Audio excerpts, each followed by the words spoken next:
નમસ્કાર વિદ્યાર્થી મિત્રો, સ્વાગત છે તમારું સૌનું આપણી સંસ્કૃત પથ ઉપર. This is your one and only DR Joshi. ભવતામ સર્વેસામ હાર્દમ હાર્દમ હાર્દમ સ્વાગતમ વ્યાહરામી.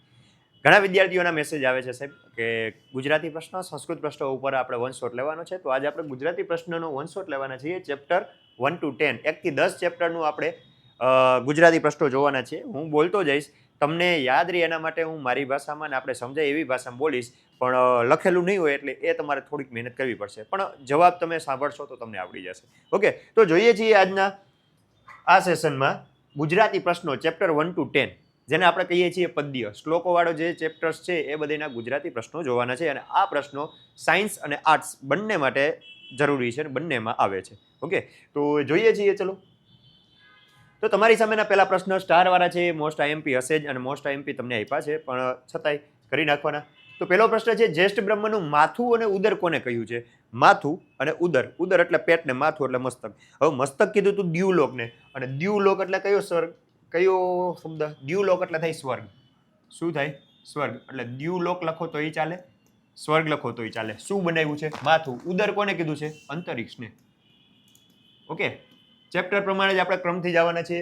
એનું માથું છે દ્યુલોક અને પેટ છે અંતરિક્ષ. એના પછી મેધા આપવા માટે કયા દેવતાઓને પ્રાર્થના કરવામાં આવી છે? મેધા આપવા માટે તમને ખબર છે, મેધામ મેં વરુણો દદાતું, મેધામ અગ્નિ પ્રજાપતિ, મેધામ ઇન્દ્રશ્ચ, વાયુશ્ચ, મેધામ ધાતા દદાતું મેં સ્વાહા. આ 5 દેવતાઓને વાત કરી હતી.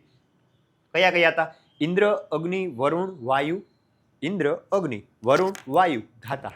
થઈ ગયા 5. આ 5 દેવતા પાસેથી આપણે માગી હતી. તો પહેલા સમજાવી દઈએ કે મેધા એટલે શું છે. મેધા એટલે થાય ઉત્તમ બુદ્ધિ, બરોબર? સારી બુદ્ધિને મેધા કહેવાય. અને એ મેધા મેળવવા માટે આપણે 5 દેવતાને પ્રાર્થના કરી હતી. કયા કયા દેવતા? તો કે ઇન્દ્ર, અગ્નિ,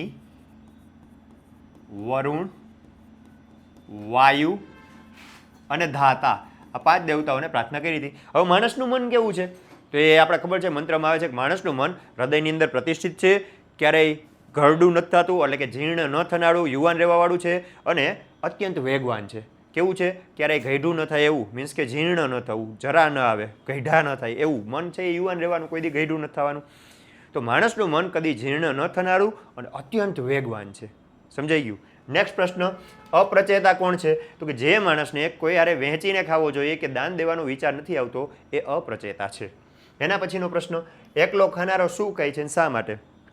એકલો ખાનારો પાપ ખાય છે, કારણ કે તે કોઈની હારે વહેંચીને ખાતો નથી. કેમ કે અન્ન તો વહેંચીને ખાવાની વસ્તુ છે. તો એકલો જે ખાય છે એ શું ખાય છે? પાપ ખાય છે. એના પછીનો પ્રશ્ન, અધર્મથી વર્તનાર પુરુષની છેવટે શી ગતિ થઈ છે? ભાઈ, અધર્મથી વર્તનાર પુરુષ હોય તો એને આપણે બીજા પાઠમાં પહેલો શ્લોક છે કે અધર્મથી આગળ વધે છે, પોતાનું કલ્યાણ જુએ છે, શત્રુઓને જીતે છે, પણ અંતે એનો સમૂળ નાશ થાય છે. શું થાય? તો કે પહેલે એ શું કરે? તો કે અધર્મથી આગળ વધે, પછી પોતાનું કલ્યાણ જુએ, શત્રુઓને હરાવે, પણ છેલ્લે અંતે એનો સમૂળ નાશ થાય છે. ઓકે, છેવટે શી ગતિ થાય? તો કે એનો સમૂળ નાશ થાય. પણ 2 માર્કમાં હોય એટલે થોડુંક વિસ્તૃત આપણે લખવાનું હોય. એના પછી કોણ માત્ર નામને ધારણ કરે છે? 3 હતા. કોણ? હાથી, હરણ અને બ્રાહ્મણ અથવા તો વિદ્વાન, બરોબર? પણ કેવા? એવા નહીં. તો કે લાકડાથી બનેલો હાથી, લાકડામાંથી બનેલો હાથી ખાલી નામ ધારણ કરે છે. ચામડે મઢેલું હરણ ખાલી નામને ધારણ કરે છે. અને વેદ વેદાંગ ન ભણેલો બ્રાહ્મણ ખાલી નામને ધારણ કરે છે. બરોબર? આ 3 માત્ર નામને ધારણ કરે છે. લાકડાથી બનેલો હાથી, ચામડે મઢેલું હરણ અને વેદ વેદાંગ ન ભણેલો બ્રાહ્મણ. આ 3 માત્ર ને માત્ર નામને ધારણ કરે છે. નેક્સ્ટ, કેવો પુરુષ અલ્પાયુ બને છે? તો કે જે માણસ દુરાચાર કરે છે, એની નિંદા થાય છે, એ રોગી થાય છે અને એ અલ્પાયુ બને છે. કેમ કે તમને ખબર છે, આચારાત લભતે દુરાચારો હિ પુરુષો લોકે ભવતી નિંદિત. દુરાચારી માણસ સંસારમાં નિંદાને પાત્ર થાય, પછી દુઃખી થાય, પછી રોગી થાય અને છેલ્લે એનું આયુષ્ય ઘટી જાય. મતલબ કે નિંદાને પાત્ર બને છે, દુઃખી થાય છે, રોગી થાય છે અને એ અલ્પાયુષ્યવાળો થાય છે. કેવો? દુરાચારી પુરુષ. હવે માણસ કયા કારણે સતત દુઃખ ભોગવે છે? સિમ્પલ વાત, એનો એ જ જવાબ, દુરાચારના કારણે. કેના કારણે? દુરાચારના કારણે. કેવો પુરુષ અલ્પાયુ બને છે? દુરાચારી પુરુષ. પણ આ 2 માર્કમાં પૂછે થોડુંક વધુ લખી શકો, બરોબર? આમાં તો કાંઈ વાત નહીં. કેવો પુરુષ, વાત પૂરી. દુરાચારી પુરુષ. માણસ કયા કારણે સતત દુઃખ ભોગવે? દુરાચારના કારણે. ડન. આગળ વધીએ છીએ નેક્સ્ટ પ્રશ્ન તરફ. કોની પાસેથી બુદ્ધિ પ્રાપ્ત કરીને કવિ મુક્ત બનીને ફરી રહ્યા છે? કવિ એટલે કોણ? તો કે ગુરુ દત્તાત્રેય. એણે કોની પાસેથી જ્ઞાન મેળવ્યું હતું? તો કે જડ અને ચેતન. જડ એટલે થાય નિર્જીવ, ચેતન એટલે કે સજીવ, સજીવ નિર્જીવ, આવા ઘણા બધા ગુરુઓ પાસેથી એમને જ્ઞાન મેળવ્યું હતું. તમને ખબર છે પૃથ્વી, સૂર્ય, દરિયો, ભમરો, આવા ઘણા બધા, બરોબર. 6 તમે ભણ્યા એવા તો 24 ગુરુ હતા. તો આનો જવાબ છે કે કવિ જળ અને ચેતન એવા વિવિધ ગુરુઓ પાસેથી પોતાની બુદ્ધિ અનુસાર જ્ઞાન પ્રાપ્ત કરી અને મુક્ત બની અને ભ્રમણ કરી રહ્યા છે કે ફરી રહ્યા છે. શું કર્યું હતું? જળ અને ચેતન આવા ગુરુઓ પાસેથી જ્ઞાન પ્રાપ્ત કર્યું અને એના કારણે મુક્ત બનીને ભ્રમણ કરી રહ્યા છે. એના પછી મુનિ શા માટે થઈ ગયું? આ બાકી છે. ચાલો, મુનિ શા માટે એક જ ગુરુ કરવાના પક્ષમાં નથી? એક રહી ગયું. યોગ્ય સમયે છોડી દેવાનો ગુણ કવિ કેનામાં જુએ છે? યોગ્ય સમયે છોડી દેવાનો ગુણ કવિ સૂર્યમાં જુએ છે. કોનામાં જુએ છે? સૂર્યમાં. યોગ્ય સમયે છોડી દેવાનો ગુણ કવિ સૂર્ય ગુરુમાં જુએ છે. કેમ કે સૂર્ય છે એ પોતાના કિરણોથી પૃથ્વીનું પાણી ગ્રહણ કરે ને સમય આવે છોડી દે છે. તો કવિ એની પાસે શીખવું કે વસ્તુ ગ્રહણ કરવીને સમય આવે છોડી દેવી. કઈ વસ્તુ? તો કે વિષયો કહેવાય, કામ, ક્રોધ, લોભ, મોહ જેવા. સમય આવે છોડી દેવા જોઈએ. યોગ્ય સમયે છોડી દેવાનો ગુણ કવિ સૂર્ય ગુરુમાં જુએ છે. નેક્સ્ટ, મુનિ શા માટે એક જ ગુરુ કરવાના પક્ષમાં નથી? કેમ કે મુનિએ ચોખ્ખું કીધું હતું ભાઈ કે એક ગુરુ પાસેથી મેળવેલું જ્ઞાન સ્થિર પણ નથી રહેતું અને પુષ્કળ પણ હોતું નથી. સ્થિર પણ નથી રહેતું, પુષ્કળ પણ હોતું નથી. એટલા માટે કવિ એક ગુરુ કરવાના પક્ષમાં નથી. ઓકે, કેમ કે એક ગુરુ પાસેથી મેળવેલું જ્ઞાન સ્થિર કે પુષ્કળ હોતું નથી. એટલા માટે કવિ એક ગુરુ કરવાના પક્ષમાં નથી. પછી એના પછી કેવા માણસને કવિ અસદબુદ્ધિ કહે છે? જે પોતાની અતિ શક્તિશાળી જીભડાની લાલચના કારણે, જીભની લાલચના કારણે મૃત્યુ પામે છે એવા માણસને કવિ અસદબુદ્ધિ કહે છે. જીભની લાલચના કે સ્વાદની લાલચના કારણે જે માણસ મૃત્યુ પામે એને અસદબુદ્ધિ કહ્યો છે. નેક્સ્ટ, આક્રમણોને સહન કરીને ચલિત ન થવું એવો કોનો ગુણ છે? એ પૃથ્વીનો ગુણ છે. તમને બધાને ખબર છે, પણ વિશેષ લખી શકો કે પ્રાણીઓ વડે આક્રમણ કરવા છતાં પણ પોતાના માર્ગથી વિચલિત થતી નથી. આ ગુણ પૃથ્વીનો છે. થઈ ગયું. એના પછી સઠ લોકો ભોળા લોકોને કઈ રીતે હણી નાખે છે? જેમ બખ્તર અથવા તો કવચથી આચ્છાદિત ન હોય કે કવચ વગરનું શરીર હોય એવા શરીરને ધારદાર તીક્ષ્ણ તીર ઘૂસી અને એનો નાશ કરે છે, એમ જે સઠ પ્રત્યે સઠ નથી થતા એવા ભોળા લોકોને સઠ લોકો હણી નાખે છે. કવચ વગરનું શરીર છે, કવચ છે તો રોકાઈ જશે ને, પણ કવચ વગરનું શરીર છે, તીર આવીને ઘૂસી જશે ને નાશ કરશે કે નહીં, એમ જે સઠ છે એની સામે સઠ નથી થતા, સઠની સામે સઠ નથી થતા એવા ભોળા લોકોને આ સઠ એટલે કે ધૂતારા કપટી લોકો હણી નાખે છે. સમજાણું? જેમ ધારદાર તીક્ષ્ણ તીર કવચ વગરના શરીરને હણી નાખે છે, એમ જે કપટી સામે કપટી નથી થતા એવા ભોળા લોકોને કપટી લોકો હણી નાખે છે.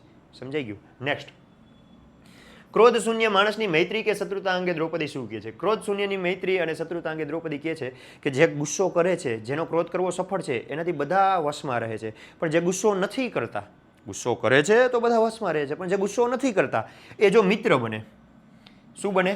મિત્ર, તો એનો કોઈ આદર કરે નહીં. અને એ જો શત્રુ બને તો એનાથી કોઈ ડરે પણ નહીં.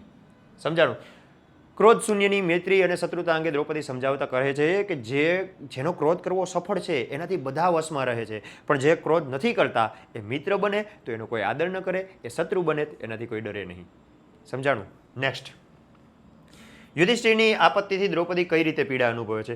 કે યુધિષ્ઠિરની આ દશા શત્રુઓના કારણે હતી જે દ્રૌપદીના મનને બળપૂર્વક ભાંગી નાખે છે અને એની જે મનોવ્યથાઓ હતી એ દ્રૌપદીના મનને કે એની લાગણીઓને હણી નાખે છે. આવો જવાબ છે. યુધિષ્ઠિરની આપત્તિથી દ્રૌપદી કઈ રીતે પીડા અનુભવે છે? આ શત્રુઓના કારણે દશા હતી જે દ્રૌપદીની મનોવ્યથાઓને કે દ્રૌપદીની જે લાગણીઓ હતી એનું જે શું કહેવાય હતી, શબ્દ નહીં મળે, જે હોય એને હણી નાખે છે. તો એવી રીતે અનુભવે છે ભાઈ. કેમ કે દ્રૌપદી કીધું હતું ને કે જો કે તમારી આ દશા શત્રુઓના કારણે છે, આ જ વાત મારા હૃદયને બળપૂર્વક સમૂળગું ઉખાડી ફેંકે છે, એવું કીધું હતું કે નહીં? એ જ જવાબ છે કે ભાઈ યુધિષ્ઠિરની શત્રુઓના કારણે થયેલી આ દશા જોઈ અને દ્રૌપદી ખૂબ મનોવ્યથા અનુભવે છે અને એની કહે છે કે તમારી આ મનોવ્યથાઓ મારા હૃદયને બળપૂર્વક ઉખાડી ફેંકે છે. તો આવી રીતે પીડા અનુભવે છે. મુનિઓ અને રાજાની સિદ્ધિ કઈ બાબતે ભિન્ન હોય છે? મુનિ લોકો પોતાના શત્રુઓને અવગણી, શત્રુ હોય ને શત્રુ, એને ઇગ્નોર કરી નાખે. તો મુનિ પોતાના શત્રુઓને અવગણી અને શાંતિથી સિદ્ધિ મેળવે છે, શાંતિથી. જ્યારે રાજા છે એ પરાક્રમ કરી, યુદ્ધ કરી, શત્રુઓનો નાશ કરીને સિદ્ધિ મેળવશે. મુનિ શાંતિથી સિદ્ધિ મેળવે છે, રાજાઓ યુદ્ધ કરી, શત્રુઓનો નાશ કરીને સિદ્ધિ મેળવતા હોય. સમજાઈ ગયું? હવે આના માટે શત્રુનો શબ્દ તમને આપ્યો તો કામ, ક્રોધ, લોભ, મોહ જેવા આ જે વિષયો છે આને શત્રુઓ કીધા છે, બરોબર? પણ એ કંઈ એટલું ઇમ્પોર્ટન્ટ નથી. આટલી જ વાત. ઋષિમુનિઓ પોતાના શત્રુને અવગણી અને શાંતિથી સિદ્ધિ મેળવે, જ્યારે રાજા યુદ્ધ કરી, શત્રુઓનો નાશ કરીને સિદ્ધિ મેળવે છે. નેક્સ્ટ, ક્ષમાને સુખનું સાધન માનનાર યુધિષ્ઠિરને દ્રૌપદી શું કહે છે? ક્ષમાને સુખનું સાધન માનનાર યુધિષ્ઠિરને દ્રૌપદી કહે છે કે લાંબા સમય સુધી સુખનું સાધન જો તમે ક્ષમાને માનતા હોય તો આ રાજાના ચિહ્ન સમાન ધનુષનો ત્યાગ કરો, જટાધારી થાય, અગ્નિમાં હોમ કરો. શું કીધું તું? લાંબા સમય સુધી, ચિરકાલ સુધી જો તમે ક્ષમાને જ સુખનું સાધન માનતા હોય, ક્ષમાને જ સુખનું સાધન માનતા હોય તો તમારા રાજાના ચિહ્ન સમાન આ ધનુષનો ત્યાગ કરો અને જટાધારી થાવ, અગ્નિમાં હોમ કરો. આવી રીતે દ્રૌપદી એના પતિદેવને યુધિષ્ઠિરને કહે છે. સમજાણું? નેક્સ્ટ આગળ વધીએ છીએ નેક્સ્ટ પ્રશ્ન તરફ. યક્ષે અન્ય ચાર પાંડવોને શા માટે અચેતન કરી દીધા? અચેતન મતલબ કે બેહોશ. યક્ષે એ ભાઈ 4 હતા એને શું કામ બેહોશ કરી દીધા હતા? તો કે આ સરોવર પર યક્ષનો અધિકાર હતો અને એના અધિકારની માન ન રાખી અને ચારે પાંડવ ભાઈઓ એમના પ્રશ્નોના જવાબ દીધા વગર પાણી પીવાનો ઉપક્રમ કરે છે, મતલબ કે પાણી પીવાનો પ્રયાસ કરે છે. એટલા માટે યક્ષે ચારેને બેહોશ કરી દીધા અથવા તો અચેતન કરી દીધા. પૂર્વેથી જ રહેલા યક્ષના પરિગ્રહને અથવા તો અધિકારને માન્ય ન રાખી પ્રશ્નોના જવાબ દીધા વગર પાંડવ ભાઈઓએ પાણી પીવાનો પ્રયાસ કર્યો, એટલા માટે યક્ષે અચેતન કરી દીધા. નેક્સ્ટ, જો તમે કોઈ પણ બીજા મટીરિયલમાં વાંચો તો જવાબ સાચા છે. હું મારી રીતે જવાબ કહીશ જેનાથી તમારે સમજવા સહેલા પડે. ઓકે. નેક્સ્ટ, ભૂમિથી ભારે ને આકાશથી ઊંચા. ભૂમિથી ભારે માતા, આકાશથી ઊંચા પિતા છે. ભૂમિથી ભારે કોણ છે? માતા. આકાશથી ઊંચા કોણ છે? પિતા. પ્રવાસી અને ગૃહસ્થીનો મિત્ર કોણ? પ્રવાસીનો મિત્ર છે સમૂહ કે સાર્થ. સમૂહ એટલે કે એનું જે ગ્રુપ હોય એ, અને ગૃહસ્થી એટલે કે ઘરે રહેતો હોય માણસ, એ ઘર રહેતો હોય એની મિત્ર કોણ હોય? ઘરવાળી, મતલબ કે પત્ની. ઘરે મિત્ર ઘરવાળી હોય છે. નેક્સ્ટ, પ્રિય વચન બોલનાર શું પ્રાપ્ત કરે છે? પ્રિય વચન બોલનાર માણસોમાં પ્રિય બને. સિમ્પલ વાત. પ્રિય વચન બોલનાર શું કરે છે? માણસોમાં પ્રિય બને છે. નેક્સ્ટ, યક્ષ બધા ભાઈઓને શા માટે જીવિત કરે છે? તો કે યુધિષ્ઠિરે અર્થ અને કામ કરતાં મોટો ધર્મ કોને માન્યો તો? અનુકંપા, દયા, કરુણા. બરોબર. આને સૌથી મોટો ધર્મ માને છે. એનાથી પ્રસન્ન થઈ અને યક્ષે ચારે ભાઈઓને જીવતા કરી દીધા. યુધિષ્ઠિરે અર્થ અને કામ કરતાં પણ મોટો ધર્મ દયા એટલે કે અનુકંપાને માન્યો. એનાથી પ્રસન્ન થયેલા યક્ષે ચારે ભાઈઓને સજીવ કરી દીધા. નેક્સ્ટ, કુંભકર્ણ કોણ હતો? કુંભકર્ણ રાક્ષસ હતો જે રાવણનો ભાઈ હતો. બ્રહ્માજી પાસેથી વરદાન મેળવી ઇન્દ્રાસન માગવા ઈચ્છતો હતો, પણ ભૂલથી નિંદ્રાસન બોલી અને એ લાંબા સમય સુધી સૂતો રહેતો. સમજાણું? કુંભકર્ણ રાક્ષસ હતો, રાવણનો ભાઈ હતો, ઇન્દ્રાસનની ઈચ્છા હતી, નિંદ્રાસન માગી લીધું, લાંબા સમય સૂતો રહેતો. આ હતો. એના પછી કવિ કોને નૌકા સાથે સરખાવે છે ભાઈ? કવિ માં સરસ્વતીના ચરણ યુગલને. કોને? સરસ્વતીના ચરણ કમળને. માં સરસ્વતીના ચરણ કમળને નૌકા સાથે સરખાવે છે. કેની નૌકા? તો કે સંસારને પાર ઉતારનારી નૌકા સાથે સરખાવે છે. કવિ માં સરસ્વતીના ચરણ કમળને નૌકા સાથે સરખાવે છે. ડન. એના પછી આગળ વધીએ છીએ આપણે. શું કહે છે નેક્સ્ટ પ્રશ્ન? શારદામાં કેવી માળા ધારણ કરે છે ભાઈ? તો કે આનંદપૂર્વક સ્ફટિકની માળા ધારણ કરે છે. શારદા એટલે કે સરસ્વતી માતા આનંદપૂર્વક સ્ફટિકની માળા ધારણ કરે છે. દેવરાજ ઇન્દ્ર શારદાને કેમ વંદન કરે છે? દેવરાજ ઇન્દ્ર છે એ શારદામાને કેમ વંદન કરે છે? તો કે દેવરાજ ઇન્દ્ર છે એમની પાસે ઘણા બધા સાધનો ઉપલબ્ધ છે, છતાં પણ એને જ્ઞાનનું મહત્વ ખબર છે. એની પાસે જે વસ્તુ જોતી ને બધી ઉપલબ્ધ છે, છતાં એને જ્ઞાનનું મહત્વ ખબર છે ને એટલા માટે શારદામાને પ્રણામ કરે છે. નેક્સ્ટ આગળ વધીએ છીએ. વૈદ્યની જરૂર ક્યારે નથી રહેતી ભાઈ? તો કે ભોજન પછી છાશ પીવો, રાત્રે દૂધ પીવો અને સવાર ઉઠીને પાણી પીવો, ત્યારે વૈદ્યની જરૂર રહેતી નથી. ભોજનાંતે પીબેત તક્રમ, દિનાંતે ચ પીબેત પય, નિશાંતે ચ પીબેત વારી, કિમ વૈદ્યના પ્રયોજનમ. ભોજન પછી છાશ, રાત્રે દૂધ, સવાર ઉઠીને પાણી, ત્યારે વૈદ્યની જરૂર રહેતી નથી. નેક્સ્ટ, ભોજનના કેટલા પ્રકાર છે? કયા કયા? ભોજનના 4 પ્રકાર છે. 1 વાર કરવામાં આવતું ભોજન, 2 વાર કરવામાં આવતું ભોજન, 3 વાર કરવામાં આવતું ભોજન, 4 વાર કરવામાં આવતું ભોજન. બહુ અઘરો પ્રશ્ન છે. એના પછી 4 પ્રકાર ભોજનના પરિણામ કયા? તો કે 1 વાર ભોજન કરવામાં આવે એ આરોગ્ય આપનારું છે, 2 વાર બળવર્ધકમ, બળ વધારનારું છે, 3 વાર સદા રોગમ, રોગ આપનારું છે, અને ચતુર્ભુક્તમ મહારકમ, 4 વખત કરવામાં આવેલું ભોજન મૃત્યુદાયક હોય છે. ઓકે. પાછું એકવાર. પહેલું તો કે સ્વાસ્થ્ય સારું રહે, બીજામાં બળ વધે, ત્રીજામાં રોગી થાય, ચોથામાં મૃત્યુદાયક. આ 4 પરિણામ થઈ ગયા. ચિકિત્સકમાં કયા કયા ગુણો હોવા જોઈએ? તો કે સ્મૃતિમાન, યાદશક્તિવાળો હોવો જોઈએ, યુક્તિ હેતુજ્ઞ, યુક્તિ પ્રયુક્તિ જાણતો હોવો જોઈએ, જીતાત્મા, પોતાની ઇન્દ્રિયોને કંટ્રોલમાં રાખનારો હોવો જોઈએ, અને પ્રતિપત્તિમાન, સારી પરીક્ષા કરવી જાણનાર હોવો જોઈએ. નેક્સ્ટ વધીએ છીએ આગળ. વ્યાયામ કઈ રીતે કરવો જોઈએ? તો કે વય, બલ, શરીર, દેશ, કાલ, અસન. વય એટલે ઉંમર, વય, બલ એટલે કે બળ, દેશ સમય, કાલ, દેશ એટલે સ્થળ, કાલ એટલે સમય, શરીરાણી શરીર. આ બધી આ 6 વસ્તુઓને જોઈ અને માણસે વ્યાયામ કરવો જોઈએ. કઈ વસ્તુ? તો કે વય. વય એટલે તમને બધાને ખબર છે શું છે? વય એટલે ઉંમર, બલ એટલે બળ, શરીર એટલે શરીર, દેશ એટલે સ્થળ, કાલ એટલે સમય અને અસન એટલે થાય ભોજન. આ 6 વસ્તુને જોઈ અને માણસે વ્યાયામ કરવો જોઈએ. એક તો તમારી ઉંમર જોવું, તમારું બળ જોવું, તમારું શરીર જોવું, સ્થળ જોવું, સમય જોવું અને ભોજન જોવું, કેવું ભોજન કરવું, એ પ્રમાણે તમે કસરત કરો, એ પ્રમાણે તમે વ્યાયામ કરો. એમને આડા આવડી તમારે કસરત કરવી જોઈએ નહીં. સમજાય છે? એના પછીનો પ્રશ્ન શું છે સાહેબ? એના પછીનો પ્રશ્ન એવો છે કંઈક કે મસ્તક અને વેદના વિશે કવિ શું કહે છે? મસ્તક અને વેદના વિશે કવિ શું કહે છે? તો કે નાગના જેટલા મસ્તક વધુ એટલી એની વેદના વધુ. એવી જ રીતે જેટલા શિર ઓછા એટલી વેદના ઓછી. એમ માણસને જેટલી સુવિધાઓ વધુ એટલા જ દુઃખો વધુ, અને જેટલી સુવિધાઓ ઓછી એટલા દુઃખ ઓછા. નાગના શિર વધુ એમ પીડા વધુ, શિર ઓછા પીડા ઓછી. માણસની ઈચ્છાઓ કે ભૌતિક સુવિધાઓ જેટલી વધુ મળવાની દુઃખ એટલું જ વધવાનું, અને જેટલી સુવિધા ઓછી એટલા દુઃખે ઓછા. સમજાઈ ગયું? નેક્સ્ટ વધીએ છીએ આગળ. કર્ણની દાન ક્ષમતા. કર્ણની દાન ક્ષમતાને કઈ રીતે સમજાવે છે ભાઈ? તો કે કર્ણ રાજા એક છે, માગવા લાખો છે, તો કોને શું આપવું આવી વ્યર્થ ચિંતા કરવી જોઈએ નહીં. અને વધુ ઉદાહરણ આપતા કહે છે કે સૂર્ય એક છે, ચંદ્ર એક છે, વાદળ એક છે, છતાં પણ એક સૂર્ય ઘણા બધા કમળને ખીલવે છે, એક ચંદ્ર ઘણા બધા રાત્રિ કમળને ખીલવે છે, એક વાદળું વરસીને ઘણા બધા વેલાઓને ખીલવે છે, અને એક કલ્પવૃક્ષ ઘણા બધા યાચકોની ઈચ્છા પૂરી કરે છે. તો કોને શું આપવું આવી વ્યર્થ ચિંતા કરવી જોઈએ નહીં. બરોબર? એના પછી પાણી શા માટે ઉત્તમ છે? તો કે પાણી છે એ સ્વાભાવિક સ્વચ્છતાવાળું છે, એનામાં શીતળતા રહેલી છે, એ પવિત્ર કરનારું છે, અને દરેક પ્રાણીઓના જીવન સમાન છે, એટલા માટે પાણી ઉત્તમ છે. શું છે?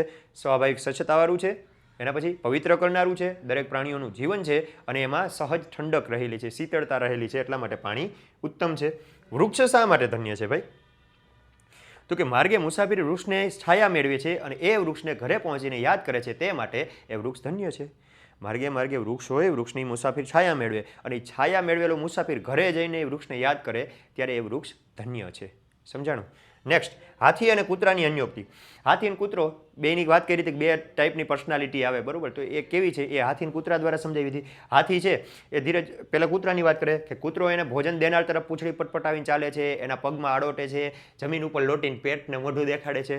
જ્યારે હાથી ધીરજપૂર્વક, ગંભીરતાપૂર્વક બધું જુએ છે, અને વારંવાર લાડકોડ કરીને એને ખવડાવે ને ત્યારે ખાય છે.